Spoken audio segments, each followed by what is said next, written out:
Bienvenidos a un manantial de historia y cultura, el espacio donde exploramos el legado, las tradiciones y las historias que han dado vida a San Francisco de Asís, Los Altos, Jalisco. Desde sus raíces hasta su gente, nos adentraremos en el pasado y presente de este emblemático rincón alteño. Descubre con nosotros las leyendas, personajes y los aconteceres de todos los días que han marcado nuestra identidad. Acompáñanos en este viaje por la historia y la cultura de nuestra tierra. La historia y la cultura no se construyen solas, las forjamos nosotros. Con cada tradición, cada relato y cada generación edificaremos la identidad de San Francisco de Asís, Los Altos, Jalisco. Acompáñanos pues a descubrir cómo juntos seguiremos escribiendo esta gran historia. El día de hoy, en esta mañana hermosa, fresca, lluviosa, en San Francisco de Asís, Los Altos, Jalisco, teniendo como locación este hermoso jardín. Cuidadosamente, pues cada elemento y sobre todo la naturaleza nos da como ese recibimiento especial que somos igual parte de ella. Tengo el agrado de estar con la hermana Teresa de Jesús Vázquez Hernández. Es importante también saber la obra de las mujeres, porque la mujer es fundamental en la sociedad, en la evangelización. Pues sabemos que quienes nos representan y quienes se encuentran en la parte de la jerarquía de la iglesia, pues es fundamental, pero las mujeres y en la vida religiosa. Hermana, pues la verdad tengo yo ese placer de estar aquí. Gracias por haber aceptado esta pequeña charla y pues ofrecerme un rico café en esta mañana tan rica. Platícanos, compártenos de tu vida como religiosa. ¿Dónde nace esa semilla de tu vocación? Primero que nada, muchas gracias por la invitación. Creo que es una oportunidad para hablar de lo que Dios hace en la historia de las personas, en mi propia historia, en la historia de la congregación, en la historia de la comunidad, en la historia de la humanidad. Entonces, por eso acepté, dije, sí, voy a aceptar, ¿no? Vamos a dejarnos guiar por el Espíritu para ver qué es lo que quiere compartir esta mañana. Mira, primero quiero decirte que mi llamado desde pequeña, yo estudié con las religiosas del Sagrado Corazón, las carmelitas del Sagrado Corazón que trabajaban en el Colegio Loyola y que por 70 años dieron un servicio de mucha calidad. Yo estudié ahí y desde niña aprendí a orar. Ellas me enseñaron a orar de manera silenciosa, contemplativa. Recuerdo mucho a la Madre Amelia y ahí yo empecé a sentir un gusto por la oración, de tal manera que de regreso a casa, al salir del colegio, siempre llegaba a hacer una visita al Santísimo. La Madre Amelia nos enseñó a orar. Yo tengo recuerdos de ella así como muy especiales, invitándonos a orar de manera silenciosa y hablar. Ella decía, vamos a hablar con Papá Dios y le van a decir lo que ustedes quieran, cierren sus ojos. Y esa inducción a la oración para mí fue clave. De tal manera yo me regresaba de la escuela y llegaba a hacer una visita al Santísimo. Yo tengo como una vena muy contemplativa por ese detalle. Aparte que mi mamá también nos enseñaba a orar, ¿no?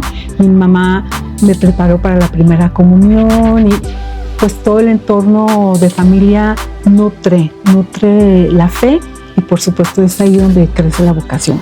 Recuerdo mucho una oración que rezábamos después del rosario. Me acuerdo de mi hermana Lucía que decía, danos misioneras incansables y heroicas e incansables. Yo decía, yo quisiera ser misionera, heroica e incansable. Y ahí empezó mi sueño de ser misionera, de ser religiosa. Mi mamá recibía unas revistas, Fraternitas y Argentes, que todavía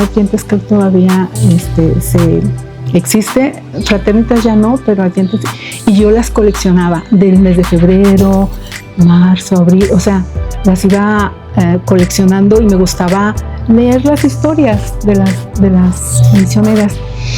Y ahí para mí fue básico, fue como descubrir que hay un Dios por quien se puede vivir, y que Dios no está lejos, sino que está aquí, y que estando aquí pues invita a la paz, a la alegría, a la comunión con otros, a ofrecer lo que eres gratuitamente. O sea, hay un mundo espiritual inagotable. O sea, yo te puedo hablar de detalles, pero es inmenso, ¿no? Lo que puede generar la vida de fe. Así que cuando yo tenía 12 años, yo ya quiero irme al convento. Y recuerdo a mi papá que dijo, ¿qué? No. Estudia primero, conoce el mundo. ¿Por qué te vas a ir ahora? No, él no lo veía como que fuera real, un llamado real. Y esa invitación a estudiar creo que fue muy sabia. A partir de ahí yo estudié la secundaria y la prepa, y fue sabia porque sí se necesita madurar otras cosas en la vida del ser humano. Y la relación con la familia es muy importante, y pues yo era adolescente, entonces de adolescente a joven, yo me fui a los 20 años, fue un periodo para mí muy nutritivo para generar más lazos de cariño con mis hermanas, para conocerme más, para estar más segura de mi llamado. De hecho, tuve la oportunidad por ahí de sentir como el enamoramiento así ligero con una persona que sí me inquietó, así como para decir, quizás no es la vida religiosa, sino quizás es el matrimonio. Pero gracias a esa duda, creo que mi decisión fue más sólida, porque pude decir, a ver, Tere, es posible también el matrimonio para ti, ¿por qué no? Pero explora a fondo tu llamado primero, y después, si te das cuenta que no, pues regresas y te das la oportunidad del matrimonio, ¿por qué no? Pero ¿sabes qué me pasó, Lázaro? Que después del primer mes, yo dije, soy para la vida consagrada. ¿Y sabes por qué? Porque hubo un retiro que se llamó Identificación con el Verbo Encarnado, así fue, en el noviciado. Y nos dieron una mañana de contemplación de Jesús histórico, de Jesús en la Biblia, cuáles fueron sus etapas más intensas, desde que era niño, la huida a Egipto, así las etapas. Y yo, ahí, en ese retiro, dije, yo soy para la vida religiosa. He tenido dudas después, pero igual que esta primera, una duda que me hacía detenerme y confirmar, así sucesivamente, porque la vida no está hecha, la vocación no está terminada, siempre estamos recibiendo llamados. Es que es bien lindo, bien misterioso. Si alguien cree que ya, porque tomó una decisión, ya la hizo en la vida, no es verdad. Hay que seguir tomando decisiones, y hay que seguir confirmando el llamado que recibiste una vez, otra vez y otra vez. Esto lo digo yo desde mi vocación de vida religiosa o consagrada, pero es para el matrimonio también. Si alguien dice, ya me casé y ya amiguito para siempre, y se descuida, pues, perdón, pero seguramente algo va a fallar. Cada día hay que reafirmar y confirmar el sí que diste a la pareja, el sí que diste a Dios, el sí que diste a tus sueños, a tus anhelos. Es así como un fluir de muchos sí. Hoy sí, después otro. Todos los días. Y muy fundamentada y reforzada en la oración. quiero decirte que mi línea contemplativa que tengo, así mi venita, me hace siempre tener sed, ¿sabes? Yo siempre digo, es que no oro lo suficiente, es que me falta más, es que nosotras como hermanas tenemos periodos intensos de oración, por ejemplo, cada mes un día y cada año 8 días. Y esos son para mí como la fuente. Y digo, después de mis 8 días de ejercicio espiritual, digo, ay sí, qué rico, quisiera conservar como ese ritmo.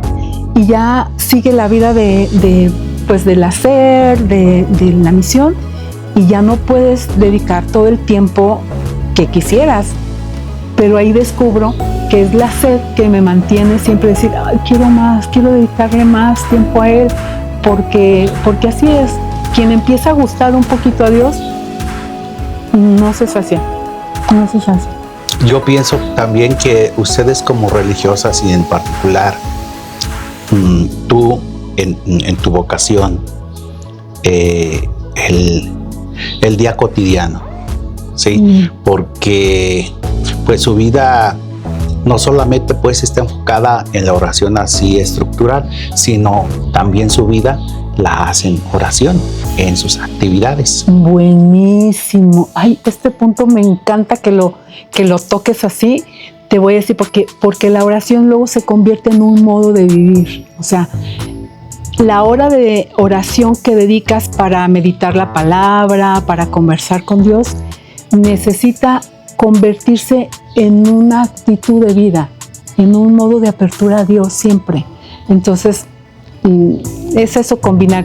Ahora, voy a aprovechar para decirte que mi congregación tiene una línea contemplativa y una línea activa y misionera. Heredamos de dos fundadores diferentes. La línea contemplativa nos viene de Jean César de Matel, que fundó unos monasterios en Francia en el siglo XVI.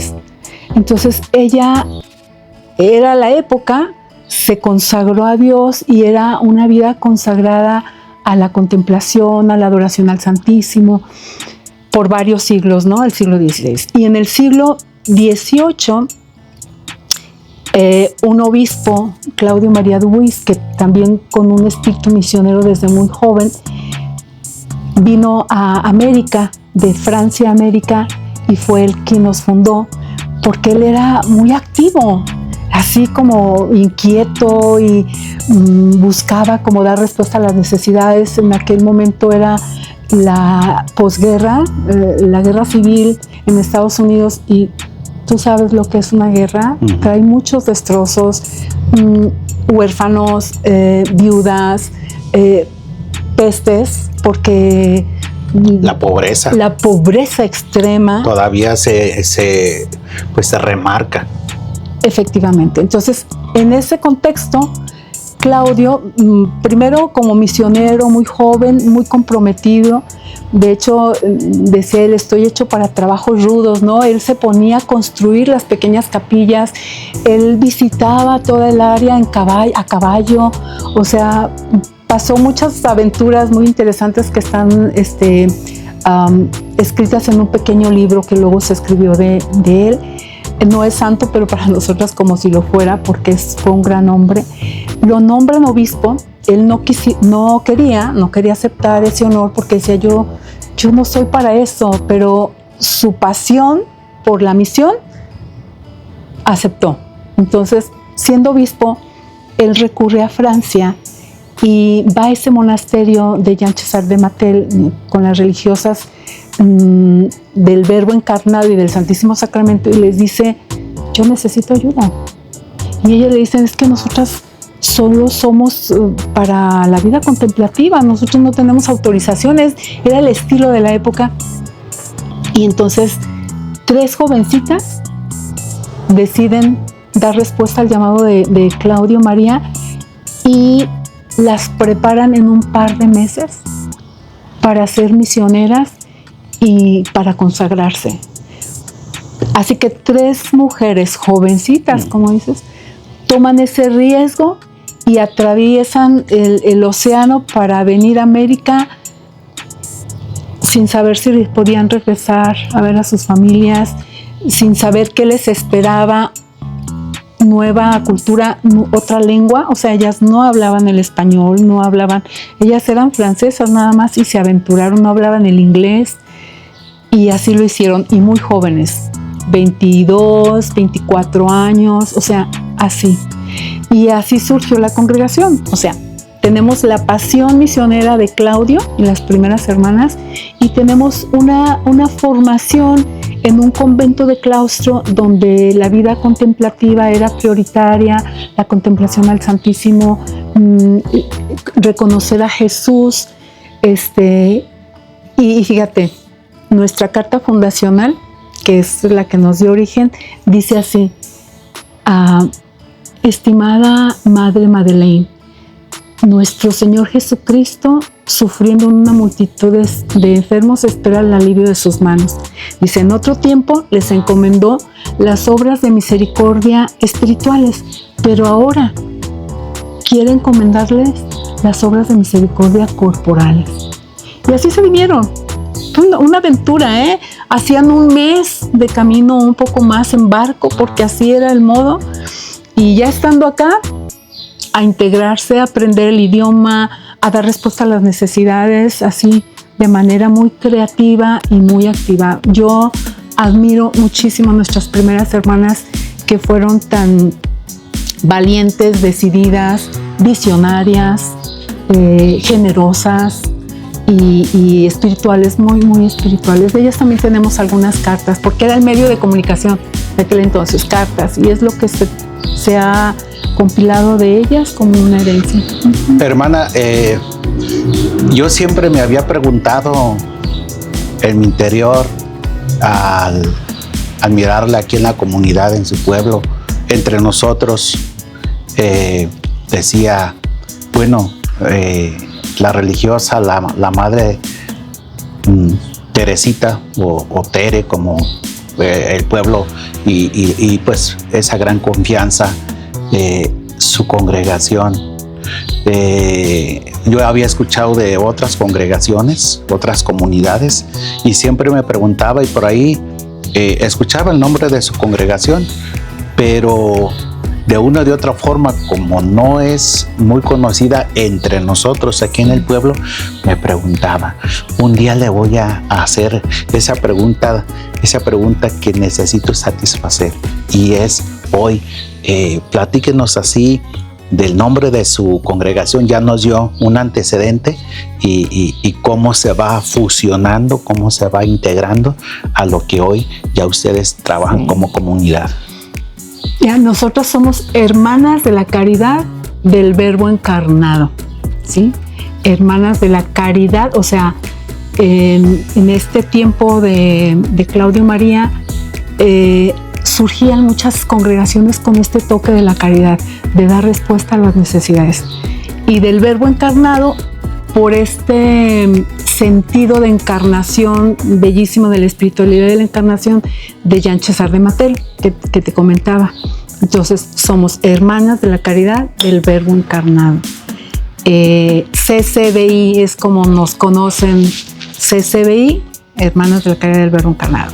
Y muy curioso porque nacimos dos congregaciones con el mismo nombre del mismo fundador, nada más que por distancia. Unas son CCBI de Houston y otras somos CCBI de San Antonio, Texas. Ahí fue el lugar donde Claudio nos fundó. El obispo de Galveston fue el segundo obispo de Galveston en la historia. Qué interesante, ¿no? Cómo a veces pensamos que un país como Estados Unidos, con todas las culturas del mundo y con tantas controversias y a veces en contra de la religión católica, a veces muy fríos en esa situación, y muchas sectas, ¿no? Que pues se derivan de lo que es el cristianismo. Y interesante que es de origen estadounidense y específicamente de esa región que nos está mencionando. Interesantísimo. Entonces, para saber el origen, la raíz, para entender de dónde se conforma su congregación, por lo que yo escucho, no es una congregación muy antigua. No, acabamos de cumplir justo en el 2019, justo en la pandemia, nos tocó porque tú sabes que los años jubilares son muy especiales, ¿no? O sea, 150 años en el 2019. Entonces preparamos como celebraciones en la Basílica de Guadalupe y todo. Y nos tocó la pandemia, de tal manera que la última celebración se tuvo que cancelar por la pandemia. Pero lo que te quiero decir es que pues muy contentas de celebrar 150 años. Y son 150 años como de mucha evolución. Las hermanas empezaron así, atendiendo en orfanatos a los niños huérfanos, hacían pequeñas clínicas en Estados Unidos para dar respuesta a las necesidades de salud que había en aquella época, y fueron evolucionando. La verdad es que las religiosas, no solo de la congregación, sino de otras congregaciones, fueron pioneras en el campo de la salud y de la educación. De tal manera que en la congregación la salud se especializó mucho. Las hermanas se consagraron como más a la salud en Estados Unidos y en las escuelas parroquiales, y en México en las escuelas. Actualmente es como, digamos, el ministerio predominante en Estados Unidos la salud y en México la educación. Pero a partir de Vaticano II abrieron otros ministerios para dar respuesta pues a los más pobres, a los más marginados. El Ministerio Pastoral Popular, que incluye promoción de la mujer, que incluye atención a indígenas. Por ejemplo, en Chiapas hay una comunidad. Ahorita todo lo que es justicia y paz, que también las hermanas estamos como muy atentas a eso, al cuidado del medio ambiente, ¿no? De hecho, la comisión especial se llama Justicia, Paz e Integración de la Creación, porque consideramos que es un momento clave de tomar acciones muy concretas a favor del medio ambiente. Entonces, ¿podría yo entender que ese es el carisma, la misión de su congregación, de su comunidad? Sí, el carisma, que es muy lindo, porque fíjate, el carisma es hacer presente el amor misericordioso del Verbo encarnado, como se hizo en la encarnación. Entonces, ¿cómo lo haces presente? O sea, de mil maneras. Donde hay la dignidad estropeada, o queremos nosotras reconocer la dignidad de toda persona y de la creación misma, de la creación misma, porque la encarnación es que Dios asumió nuestra condición humana, pero en este mundo real, y esta es nuestra casa donde Él habitó. Entonces tenemos que cuidarla. Sí, porque yo te puedo entender que esa parte es lo fundamental que está dentro de sus estatutos como congregación. Así es. Qué interesante. Ahora sí voy aclarando muchas dudas que tenía. Vamos a pasar a otro punto medular. Hermana, compártanos en qué casas ha estado, ha sido destinada. Mira, pues ya así como me ves que ya pinto canas y eso, yo ya tengo más de 33 años en la congregación y he estado en muchísimos lugares, aunque en algunos he permanecido más tiempo. Te voy a hacer así como un recorrido rápido y capaz te hablaré de lo más significativo de alguno de ellos, porque como que es difícil, ¿verdad? Los primeros 3 años en formación, Chapantongo y Querétaro. Después estuve en Veracruz, en una pequeña escuela que tenemos ahí en San Andrés Tuxtla. De ahí me enviaron a Monterrey, al norte. Allí tuve la oportunidad de estudiar la licenciatura en Ciencias de la Educación y trabajar en un colegio pequeño también, que siempre guardaré una memoria especial de ese lugar, porque fueron 4 años muy, muy lindos, de mucho aprendizaje, de una comunidad muy rica. Las tengo muy presentes a las hermanas. Una de ellas ya está en el cielo, Sor Leonila Cuevas, que fue como mi mentora. Yo la recuerdo con mucho cariño. Después de ahí me enviaron a la Ciudad de México. Estuve trabajando en grupo porque me gradué de licenciada en Ciencias de la Educación. Entonces estuve en grupo, también años gloriosos, porque me encanta la educación, la verdad. Fui maestra, después me nombraron directora de primaria. 4 años ahí. Después me pidieron 6 años en formación y pastoral vocacional, que también es un área que me fascina.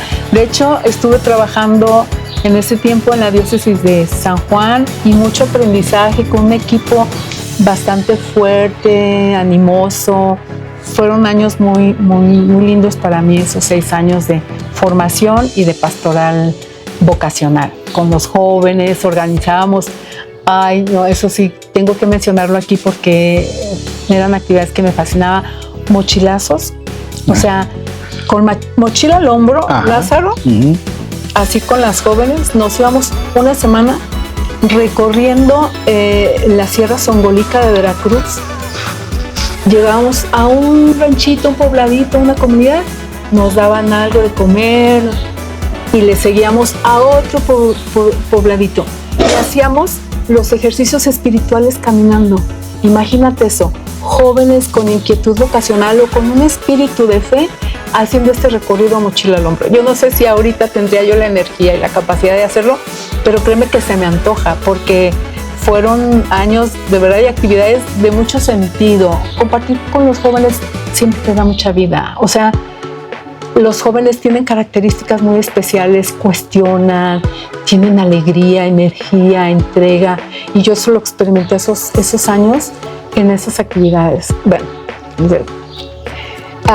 luego estuve 3 años en Perú, en una comunidad aymara, otra lengua también, otra cultura, muy cerca del lago Titicaca, colindando, la zona se llama Puno, el área de Puno, Huancanera, la comunidad pequeñita, muchísimo frío, es una zona muy alta de Perú, colindando con La Paz. El lago Titicaca hace esa conexión entre Perú y Bolivia. Entonces, 3 años también de mucho reto, no te voy a decir mucho reto por muchas razones. Experimenté el choque cultural. Yo iba muy contenta sabiendo que iba a introducirme muy bien porque hablaba español, pero no, el choque cultural es algo más del idioma. Y bueno, ciertamente esa zona también habla otras lenguas, el aymara y el quechua, que son 2 lenguas propias de Perú y de esa área. Pero bueno, también, la verdad, si me invitan a ir otra vez, yo estaré contenta de regresar con mucho gusto a Perú. Después de Perú, me instalé por, 9 años en la Ciudad de México, en 2 comunidades, zonas marginadas en Santa Fe, un pueblito pequeño en Santa Fe, y en Claudio María, porque así se llamaba la escuela y el centro donde estuve por 9 años, coordinando un centro comunitario, donde hacíamos muchas actividades también para niños, para familias. Ahí nos tocó vivir la pandemia, con mucho reto por todo lo que eso implicó, ¿no? Acompañábamos pues a las familias en situaciones de mucho estrés, de mucho conflicto. Lo hacíamos virtualmente, ahí aprendimos a movernos en el Zoom, a hacer videos para llegar a las familias, porque era el modo de comunicarnos y de mantener a la comunidad con un sentido de fe, porque pues vivimos tiempos muy difíciles, ese par de años, año y medio que... Sí, yo recuerdo que igual en las escuelas tuvimos la misma línea. Además de lugares que ya nos mencionaste, ¿en qué otras estados o partes de nuestra república están presentes su congregación? Ok. Yo no he estado en todas, como has de ver, porque me he concentrado en esos lugares donde yo he mencionado.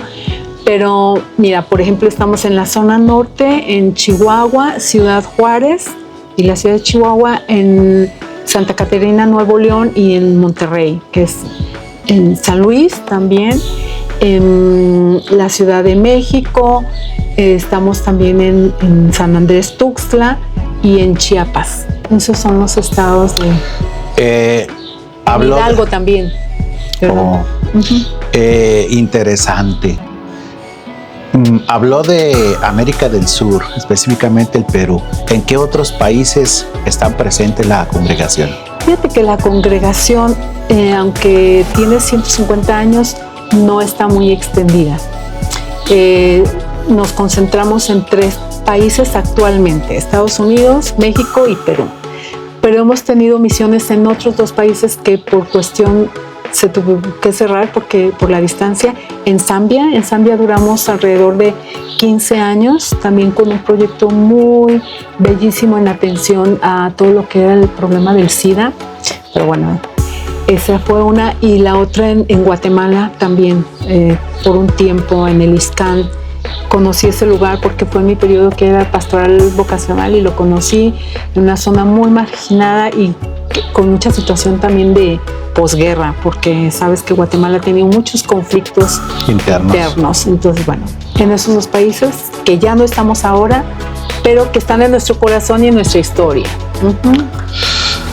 Wow, qué hermoso y satisfactorio, porque decir una vida que ya tiene ahí es fácil. Estamos aquí platicando como que el tiempo se detuvo y estamos en un espacio de hermosos recuerdos, una misión muy bien estructurada, muy bien pensada, una vocación vivida al 100% como desde que escuchó el llamado de Dios, un ejemplo, yo la siento en cada palabra, una ternura, un amor, eso que se vive porque se gusta y porque se disfruta, y eso es felicidad, y es donde se nota que ha encontrado a Dios y que Dios se le ha hecho presente de muchas formas. No hay otro significado. Hermana, además de usted, de aquí de San Francisco de Asís, ¿qué otras hermanas ingresaron a su congregación? Y no importa que ya hayan fallecido, pero platícanos de algunos nombres. Mira, voy a dar algunos nombres porque estoy segura que no voy a hablar de todas, pero especialmente de las que tengo con más claridad y que yo conocí directamente, que fueron un ejemplo para mí. Mira, está Sor Altagracia, que en la congregación todas las hermanas le llamábamos Talita, porque era una mujer sumamente humilde, sencilla, entregada. De verdad, ella me dio muchos ejemplos de vida. Yo la vi pues ya cerca de morir, y no quejarse, con un sentido de verdad de entrega único, hermana del padre Hilario, ¿no? Entonces, de verdad son vocaciones para mí de mucho impacto, de mucha inspiración. Ella, la primera que quiero mencionar, pero también conocí a Sor Marielita Angulo, que a mí me fascinaba irla a visitar ya en la casa, cuando ella ya estaba jubilada, ya mayorcita. Hay una casa donde se van las hermanas que ya están jubiladas, que ya están mayores, que necesitan una atención especial. Ella me fascinaba conversar con ella, la sentía yo muy cercana. Ella me dio también mucho ejemplo. Me fascinaba el jardín, los pájaros, no sé, bien bella, Sor Marielita, y muy sencilla también.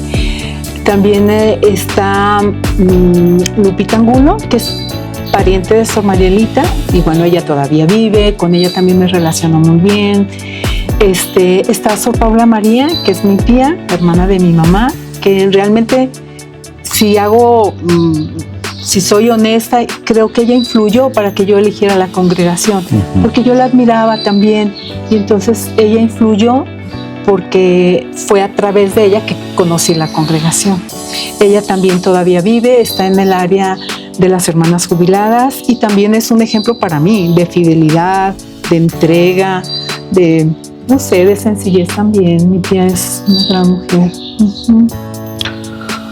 Fíjese, esas mujeres de San Francisco de Asís que merecen un homenaje, y es por eso que ya a tiempo había pensado yo y tenía en mi agenda acercarme a usted para esta charla, conocer las obras de las mujeres, porque San Francisco de Asís es grande como pueblo en su su lema, que lo repetimos muchas veces y que no nos vamos a cansar de hacerlo, sí, trabajadores de la tierra y soldados de la fe.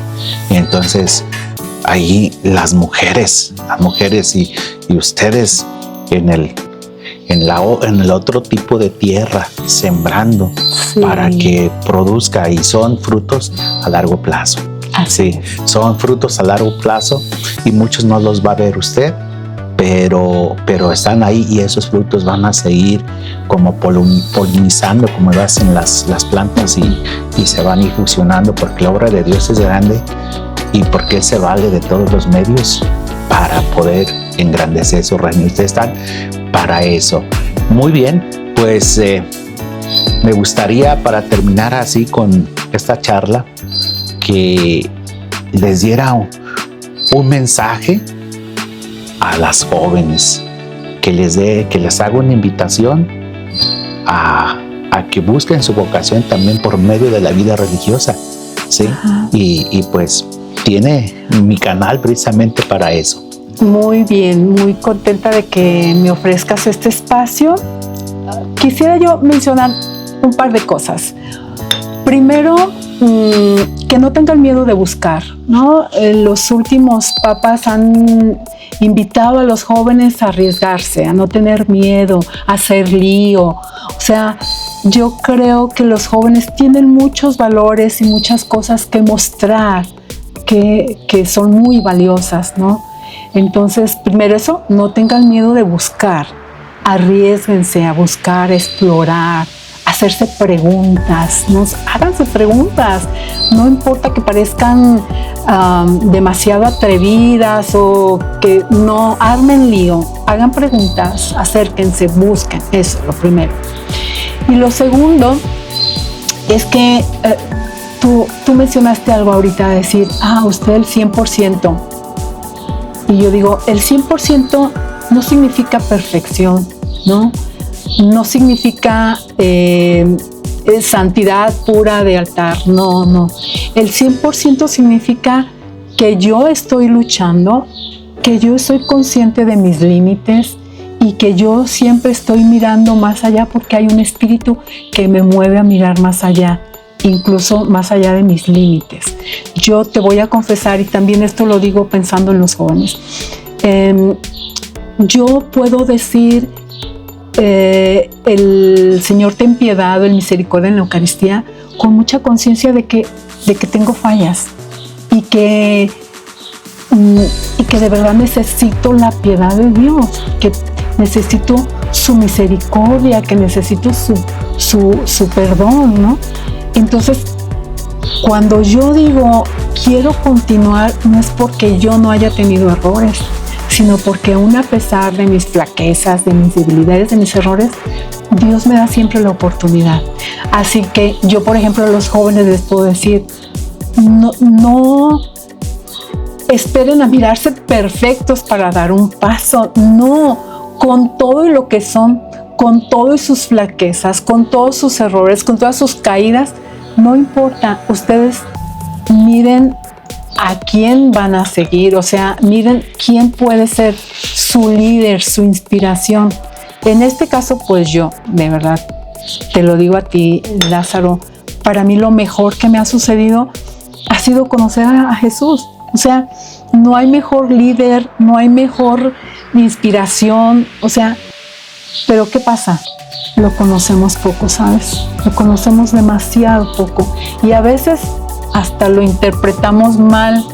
Dios de mi vida, por favor,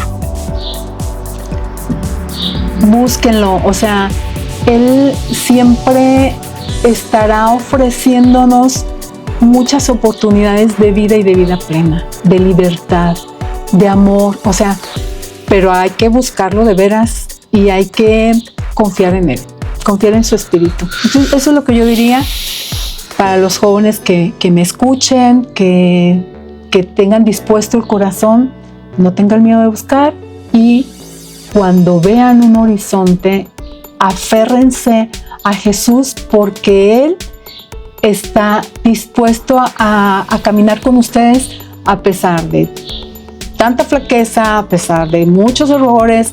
No, porque no existe vida perfecta, ¿sabes? No existe. Qué interesantísimo. Hermana Teresa, si alguna joven siente el llamado para ir a vivir alguna experiencia o buscar su vocación, si es en la vida religiosa con su congregación, ¿a quién pueden acudir? Si gusta darnos alguna referencia, algún teléfono o alguna página, las redes sociales que se puedan contactar para tener una experiencia con ustedes. Sí, fíjate que hay un equipo de promotoras vocacionales en México que ellas dan acompañamiento, facilitan algunas experiencias, sea virtual o presencial, para que las jóvenes puedan discernir su vocación. Entonces, yo las canalizaría al equipo. Pueden hablar también conmigo, si es posible. Y pues, ya sabes, ahora todo por internet.